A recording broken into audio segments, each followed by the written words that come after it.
nous allons parler de la révision ou du changement de la Constitution.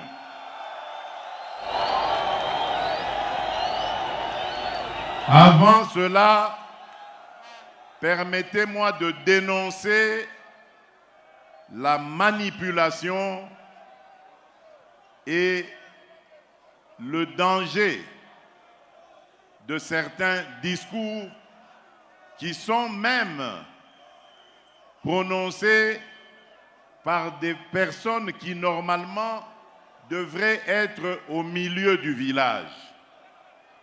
Je suis très inquiet quand j'entends des ministres de Dieu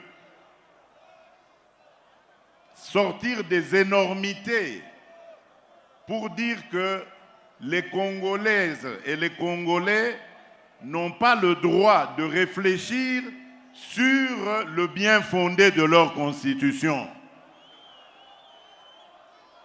Quel est ce peuple qui n'a pas le droit de se remettre à un moment donné de sa vie en question et de redéfinir ses orientations? Ce que j'ai dit à Kisangani n'avait absolument aucun lien avec un quelconque troisième mandat. Mais vous avez entendu que cette fameuse opposition qui n'a rien à proposer, qui avait mordu la poussière très sérieusement lors des dernières élections, cette fameuse opposition cherche à manipuler la population en disant non au troisième mandat. Qui leur a parlé de troisième mandat? Mes chers compatriotes, je viens de clôturer aujourd'hui même à Kinshasa les états généraux de la justice congolaise. Et vous savez combien je me suis plaint depuis que je suis arrivé à la tête de ce pays de l'état de notre justice. Et les conférenciers, il y en avait eu plus de 5000, dans leur résolution, ont proposé de réviser 2 articles de notre Constitution. Alors, maintenant, à entendre tous ces sachants ne sachant, donc ça voudrait dire que nous ne devons pas réfléchir sur ces articles et donc améliorer notre justice parce que selon eux, les Congolais vont se fâcher et ils vont faire des émeutes ici. Est-ce que vous comprenez ça? C'est même une insulte à l'endroit de notre peuple.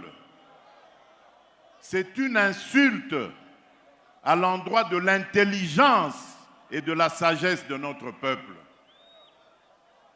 Demander aux Congolais de ne pas revoir leur constitution, alors qu'il y a un fameux article, le 217, qui consacre carrément la vente de notre souveraineté à des États africains. Nous n'avons pas le droit de revoir ça. Est-ce que vous entendez ça? Et il y a des hommes de Dieu qui ont osé prendre la parole pour défendre cette ignominie. Mes chers amis, je vous ai dit que le pays est en danger. Le pays est en danger et je crois que je suis l'un des Congolais les mieux placés pour comprendre cela. Tout ce qui a été fait contre notre pays n'a pas commencé aujourd'hui. Ça a commencé en 2002 ou 2003 à Sun City en Afrique du Sud, à la fin du fameux dialogue intercongolais. C'est là qu'on a apporté cette fameuse constitution, un lambeau de constitution qui allait ensuite être développé pour faire croire que c'est une constitution qui a été conçue par les Congolais. Il y a des pièges dans cette constitution. Et les guerres qui s'en sont suivies, la fameuse guerre du CNDP, la guerre du M23 d'hier et d'aujourd'hui rentre dans ce cadre de ce que vous avez vu dans cette Constitution à l'article 217. On veut nous obliger à abandonner une part de notre souveraineté à des États voisins. Et on nous dit que nous n'avons pas le droit de revoir ça. Qui est celui-là qui va m'interdire, moi, le garant de la nation, à ne pas faire ça?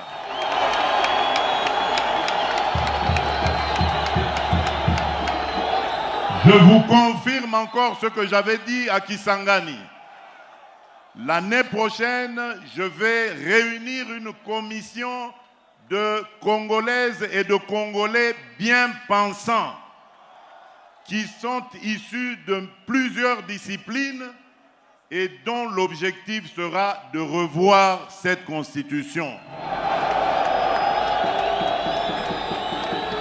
Leurs propositions vous seront présentées à vous, peuple congolais, d'abord à travers vos élus, et si cela est nécessaire, nous consulterons la population, le peuple congolais, pour qu'il décide de lui-même s'il doit s'arrêter à la révision ou carrément aller au changement de la Constitution.